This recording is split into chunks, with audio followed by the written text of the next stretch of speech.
Top 5 ആരായിരിക്കും? നെവിൻ ആയിരിക്കുമോ അക്ബർ ആയിരിക്കുമോ? നമുക്ക് ഡിസ്കസ് ചെയ്യാം. ആര് വന്നാലാണ് ഈ പറയുന്നത് പോലെ ടോപ്പ് 5 പൊസിഷൻ ഡിസർവിംഗ് ആയിട്ടുള്ള ഒരാൾക്ക് ഇപ്പൊ നിലവിലുള്ള അവസ്ഥയിൽ കിട്ടും. പറയാം. Welcome back to Ansif moonlight media. I am Ansif. Channel subscribe ചെയ്യണം, മറന്നു പോകരുത്. അപ്പോൾ ടോപ്പ് 5 പൊസിഷൻ നിങ്ങൾക്ക് എന്താണ് തോന്നുന്നത്? ഇപ്പൊ നമുക്കറിയാം, നമ്മുടെ ടോപ്പ് 5 5 പേരുണ്ട്. അനിമോളുണ്ട്, അനീഷ്, ഷാനവാസ്, അക്ബർ, നെവിൻ. ഇവർ 5 പേരിൽ ആര് വന്നു കഴിഞ്ഞാലാണ് ടോപ്പ് 5 എന്ന് പറയുന്ന ആ പൊസിഷൻ ഏറ്റവും കൂടുതൽ യോഗ്യൻ? നിങ്ങളുടെ ഒപ്പീനിയൻ നിങ്ങൾ പറയൂ. എൻ്റെ ഒപ്പീനിയൻ നെവിൻ എന്നാണ്. നമുക്ക് നോക്കാം എപ്പിസോഡിനകത്ത് ഇന്ന് ഡിക്ലെയർ ചെയ്യുമ്പം 5ഓ 4ഓ ഒക്കെ മാറ്റം വരാൻ സാധ്യത ഉണ്ടെന്ന് എനിക്ക് തോന്നുന്നില്ല. കാരണം ഈ നിൽക്കുന്നവരിൽ നിന്നും നെവിൻ 5th പൊസിഷനിൽ വരാനായിട്ടുള്ള സാധ്യതകളെ ഞാൻ കാണുന്നുള്ളൂ. It's completely my prediction. ഞാൻ വീണ്ടും പറയുന്നു, എൻ്റെ പ്രഡിക്ഷൻ ആണ്. എൻ്റെ ആഗ്രഹവും നെവിൻ തന്നെ വരണം എന്നാണ് 5th പൊസിഷനിൽ. ബിക്കോസ് നെവിൻ ഈസ് 5th പൊസിഷനിൽ ഡിസർവിംഗ് ആയിട്ടുള്ള ഒരാളാണ്. നെവിനെ കുറിച്ച് പറയുവാണെങ്കിൽ ആക്ച്വലി നെവിൻ ഈ ഷോയുടെ 100 ദിവസവും കോണ്ടന്റ് ഫണ്ണായിട്ട് കൊടുത്തിട്ടുള്ള ഒരാളാണ്, എന്റർടൈൻമെന്റ് ആയിട്ട് കൊടുത്തിട്ടുള്ള ഒരാളാണ്. നിങ്ങൾ ശ്രദ്ധിക്കുകയാണെങ്കിൽ നിങ്ങൾക്ക് അറിയാൻ പറ്റും, ആദ്യത്തെ ഒരു 20 ഡേയ്സ് നെവിൻ അവിടെ ആരുടെയും ടാർഗറ്റ് കൂടി ആയിരുന്നില്ല. നെവിനോ അവൻ അവിടെ കോമഡി പറഞ്ഞ് നടക്കുന്നു. നെവിനെ ആരും ഒന്നും പറയാൻ കൂടെ പോകത്തില്ലായിരുന്നു. അത് എന്തുകൊണ്ടാണ് പറയാത്തതെന്ന് അറിയാവോ?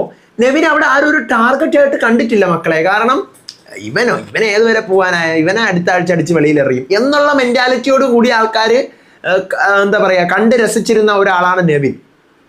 അപ്പോൾ ആ പറയുന്ന നെവിനാണ് അവിടെ നിന്ന് പടവുകൾ വെട്ടി ചവിട്ടി ഈ ടോപ്പ് 5 വരെ എത്തി നിൽക്കുന്നത്. ഈ ടോപ്പ് 5 എന്ന് പറയുന്ന പൊസിഷനിൽ 5th പൊസിഷൻ നെവിന് കിട്ടുകയാണെങ്കിൽ അത് ഭയങ്കര ഡിസർവിംഗ് എന്ന് എനിക്ക് പറയാൻ പറ്റുള്ളൂ. കാരണം ഈ ഷോ നമ്മളെപ്പോഴും അടി കൂടാനും വഴക്ക് കൂടാനും അല്ലെങ്കിൽ തെറി വിളിക്കും വേണ്ടിയിട്ട് കാണുന്ന ഒരു സാധനമല്ല. നെവിൻ്റെ ഭാഗത്തുനിന്ന് കുറച്ച് അഗ്രഷനൊക്കെ വന്നിട്ടുണ്ടെങ്കിലും നെവിൻ കുത്തിത്തിരിപ്പും ഏഷണിയും അടികൂടെ പണിയും പാരയും മോഷണവും ഒക്കെ നടത്തിയിട്ടുണ്ടെങ്കിലും at the end of the day നെവിൻ്റെ ഉള്ളിൽ ഒരു ഭയങ്കരമായ ഒരു ജെനുവിനിറ്റി ഉണ്ട്. അത് നമുക്ക് മനസ്സിലാക്കി തരുന്ന 1-2 ഇൻസിഡൻസ് ഉണ്ട്. അതിൽ ഒന്നാമത്തെ ഇൻസിഡൻ്റ് ആണ് അനിമോള് എന്താ പറയുക ആ ഒരു മാനസികാവസ്ഥയിൽപ്പെട്ട് എല്ലാവരും വന്ന് കോൺട്ര ചെയ്തുകൊണ്ടിരുന്ന സമയത്ത് കരഞ്ഞുകൊണ്ടിരുന്നപ്പോൾ കൂടെ നിന്ന് ആരും ഞാൻ പോയി സോൾവ് ചെയ്യാന്ന് പറഞ്ഞിട്ട് ആരും പോയി ഇവിടെ നിന്നിട്ട് അപ്പുറത്ത് പോയി കത്തിക്കുന്നുണ്ട്. അതേസമയം നെവിൻ, ഇപ്പം നിനക്ക് മനസ്സിലായോ അന്ന് ഞാൻ അനുഭവിച്ച പെയിൻ, എന്നെ പറ്റി ഇല്ലാത്തൊരു കാര്യം പറഞ്ഞപ്പം ഇപ്പം നിനക്കത് മനസ്സിലായില്ലേ? നീ സമാധാനപ്പെടുക, ഞാൻ നിന്നെ മനസ്സിലാക്കിയില്ലേ? അതുപോലെ തന്നെ എല്ലാവർക്കും മനസ്സിലാവും. ആ ഒരു വേർഡ്സ് ഉണ്ടല്ലോ, ശരിക്കും പറഞ്ഞു കഴിഞ്ഞാൽ ഭയങ്കര ഒരു പ്യുവർ ജെമ്മാണ് നെവിൻ. പിന്നെ ഈ പറഞ്ഞതുപോലെ നെവിൻ എനിക്ക് വളരെ പേഴ്സണലായി അറിയാവുന്ന ഒരാളാണ്. ഞാൻ ഇത്ര ദിവസം നിങ്ങളടുത്തത് പറഞ്ഞിട്ടില്ല. നിങ്ങളിൽ പലരും എൻ്റെ അടുത്ത് കിടന്ന് ഒത്തിരി കുറ്റങ്ങൾ ഞാൻ നെവിനെ പറയുന്നുണ്ട്. എന്താണ്ടാ നിനക്ക് നെവിൻ്റെ അടുത്ത് ഇത്ര ദേഷ്യം എന്നൊക്കെ നിങ്ങൾ ചോദിച്ചിട്ടുണ്ട്. പക്ഷേ നെവിൻ വളരെ അടുത്ത സുഹൃത്താണ്. നെവിൻ ബിഗ് ബോസിലേക്ക് കയറാൻ പോകുന്നതിന് തൊട്ട് മുന്നേയും ഒക്കെ വിളിച്ച് നമ്മുടെ അടുത്ത് സംസാരിച്ചിട്ട് കയറിയ ഒരാളാണ്. എനിക്കറിയാവുന്ന കുറേ കാര്യങ്ങൾ ഇങ്ങനെയൊക്കെ ചെയ്യണം, അങ്ങനെയൊക്കെ ചെയ്യണം എന്നൊക്കെ നെവിന് ആവശ്യത്തിലധികം ഞാൻ പറഞ്ഞു കൊടുത്തിട്ടുണ്ട് എൻ്റെ അറിവിൽ. എന്തായാലും ടോപ്പ് 5 വരെ എത്തി നിൽക്കുമ്പോൾ ആ ഒരു 5th പൊസിഷൻ നെവിന് കിട്ടണമേ എന്ന് ഞാൻ ആഗ്രഹിക്കുന്നുണ്ട്. എന്തായാലും 5th തന്നെ ആയിരിക്കും എന്നാണ് ഞാൻ കരുതുന്നത്. അപ്പോൾ നിങ്ങൾ ആലോചിക്കുക, ഞാൻ ഓരോരുത്തർക്കും ഇവിടെ ഇരുന്ന് എഗെയിൻസ്റ്റ് ആണ്, നീ അയാളെ കുറ്റം പറയുന്നു, ഇയാളെ കുറ്റം പറയുന്നു എന്നൊക്കെ പറയുമ്പോൾ ശരിക്കും ആ കുറ്റം പറയുന്ന വ്യക്തികളുമായിട്ട് തന്നെ ആയിരിക്കും നമുക്ക് ഏറ്റവും കൂടുതൽ ഒരു കോണ്ടാക്ട് ഉണ്ടാവുക. ഞാൻ പലപ്പോഴും നെവിൻ്റെ കേസ് വന്നപ്പോഴത്തേക്കും നിങ്ങളടുത്ത് നെവിന് PR ഇല്ല എന്ന് പറയാൻ കാരണം, അതിനൊരു കാരണമുണ്ട്.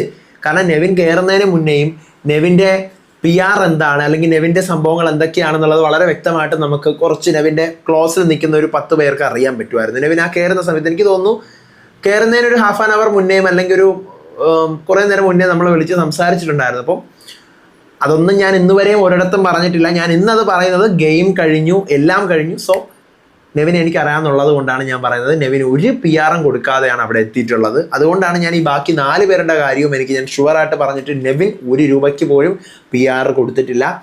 നെവിന് വന്നിട്ടുള്ള ഫാൻസ് കറക്റ്റ് ഓരോ വോട്ട് നെവിൻ അവിടെ ആൾക്കാർ കുത്തുമ്പോഴത്തേക്കും അത് ഭയങ്കരമായിട്ട് ഓർഗാനിക് ആയിട്ടുള്ള വോട്ടുകളാണ് നെവിന് വന്നിട്ടുള്ളത്. നിങ്ങൾക്ക് പലർക്കും അറിയാമായിരിക്കും നെവിൻ അതിനകത്ത് ചെയ്തിട്ടുള്ള ആ വെള്ളം കോരി ഒഴിക്കുന്ന സീന്, ഷാനവാസിനെ അങ്ങനെ അതിനെല്ലാം ഞാൻ എതിര് പറഞ്ഞിട്ടേ ഉള്ളൂ.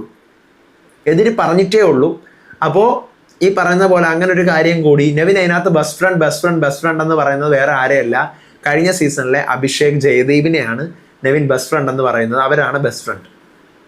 ഓക്കെ, അപ്പം നെവിനെ എനിക്ക് അറിയാവുന്ന ആളാണ്, ഭയങ്കര പ്യുവർ സോളാണ്. പുള്ളിയുടെ അടുത്ത് ഞാൻ പോയപ്പോഴേ പറഞ്ഞിരുന്ന കാര്യം, നിങ്ങൾ അടിപൊളിയായിട്ട് കളിക്കുക, നന്നായിട്ട് നിൽക്കുക, റിയൽ ആയിട്ട് നിൽക്കുക, നിങ്ങൾ എന്താണോ അങ്ങനെ നിങ്ങളെ പ്രേക്ഷകർ അക്സെപ്റ്റ് ചെയ്യും, പോയി വരുമ്പോൾ ഒരു സൂപ്പർ സ്റ്റാർ ആയിട്ട് മാറട്ടെ എന്നാണ്. എന്തായാലും വിഷു എന്താ പറയുക, ടോപ്പ് 5 ഏത് പൊസിഷനിൽ വന്നു കഴിഞ്ഞാലും നിങ്ങൾ ഡിസർവിങ് അല്ല, 5th പൊസിഷനിൽ വന്നു കഴിഞ്ഞാൽ നിങ്ങൾ ഡിസർവിങ് ആണ് എന്ന് എനിക്ക് പറയേണ്ടി വരും. ഇത്ര എനിക്ക് നെവിനെ കുറിച്ച് പറയാനുള്ളൂ. ഒരു ടാർഗറ്റ് കൂടെയും ആൾക്കാർ നോക്കി വെക്കാത്ത ഒരു പേഴ്സണാണ് നെവിൻ. ആ നെവിൻ ടോപ്പ് 5 കയറിയിട്ടുണ്ടെങ്കിൽ അത് നെവിൻ്റെ കഴിവ് തന്നെയാണ്, അത് നെവിൻ കാണിച്ചു കൊടുത്തത് തന്നെയാണ്. അത്ര എനിക്ക് പറയാനുള്ളൂ. അപ്പോൾ ഇതാണ്. അപ്പോൾ നിങ്ങൾ മനസ്സിലാക്കേണ്ട ഒരു കാര്യം, നമ്മൾ എത്രയൊക്കെ കുറ്റം പറയുന്നവരായാലും അതിനകത്ത് നമുക്ക് ചിലപ്പോൾ കണക്ഷൻസ് ഉള്ള പലരും ഉണ്ടാവും. ഇനിയും ഉണ്ട് ഇതിനകത്ത് ആൾക്കാർ. അപ്പം നിങ്ങളിപ്പോൾ പറയും അനു ആണെന്ന് പറയുമായിരിക്കും. അനുവൊന്നുമല്ല, ഇനിയും ആൾക്കാരുണ്ട് അതിനകത്ത്, ഞാൻ പറയാം. ഓക്കെ, അപ്പം നെവിൻ്റെ കേസ് എനിക്ക് ഇങ്ങനെയാണ് പറയാനുള്ളത്. ടോപ്പ് 5 നെവിൻ വരണം എന്നാണ് ഞാൻ ആഗ്രഹിക്കുന്നത്. നിങ്ങളുടെ ഒപ്പീനിയൻ എന്തായാലും നിങ്ങൾ പറയുക. ഇനി ടോപ്പ് 4 ആര് വരണം എന്നുള്ള ഇതുപോലത്തെ ഒരു ഡീറ്റെയിൽ വീഡിയോ ആയിട്ട് ഞാൻ വരാം. ടോപ്പ് 5 എനിക്ക് നെവിൻ വരണം എന്നാണ് എൻ്റെ ആഗ്രഹം. കാരണം ഇപ്പോൾ അവിടെ നിൽക്കുന്ന 5 പേര് നെവിന് ടോപ്പ് 5 അർഹതപ്പെട്ട ഒരു പൊസിഷനാണ്. അപ്പോൾ അതുകൊണ്ട് അർഹതപ്പെട്ട പൊസിഷനിൽ ഓരോരുത്തരും വരിക. ഇപ്പം നെവിൻ നമ്മുടെ സുഹൃത്താണെന്ന് പറഞ്ഞുകൊണ്ട് നെവിന് മുകളിലോട്ട് കയറണോ താഴോട്ട് അങ്ങനെ ഒന്നുമില്ല. നെവിന് കിട്ടേണ്ട പൊസിഷൻ 5th പൊസിഷനാണ്. അത് നെവിന് കിട്ടിയാൽ വളരെ ഹാപ്പി. അത് കിട്ടുമല്ലോ. അതിൻ്റെ അപ്പുറത്തേക്ക് മുകളിലോട്ട് കയറി കഴിഞ്ഞാൽ അവിടെ നിൽക്കുന്ന ഷാനവാസിൻ്റെയും അക്ബറിൻ്റെയൊക്കെ പൊസിഷൻ അൺഡിസർവിങ് ആവും. അപ്പം അതുകൊണ്ട് തന്നെ എനിക്ക് ഇത്ര പറയാനുള്ളൂ. അപ്പോൾ ടോപ്പ് 5 നെവിൻ വരട്ടെ എന്നാണ് ഞാൻ ആഗ്രഹിക്കുന്നത്. അടുത്ത വീഡിയോ ആയിട്ട് വരാം, വിശേഷമായിട്ട് വരാം. അപ്പോൾ അതുവരേക്കും ബൈ.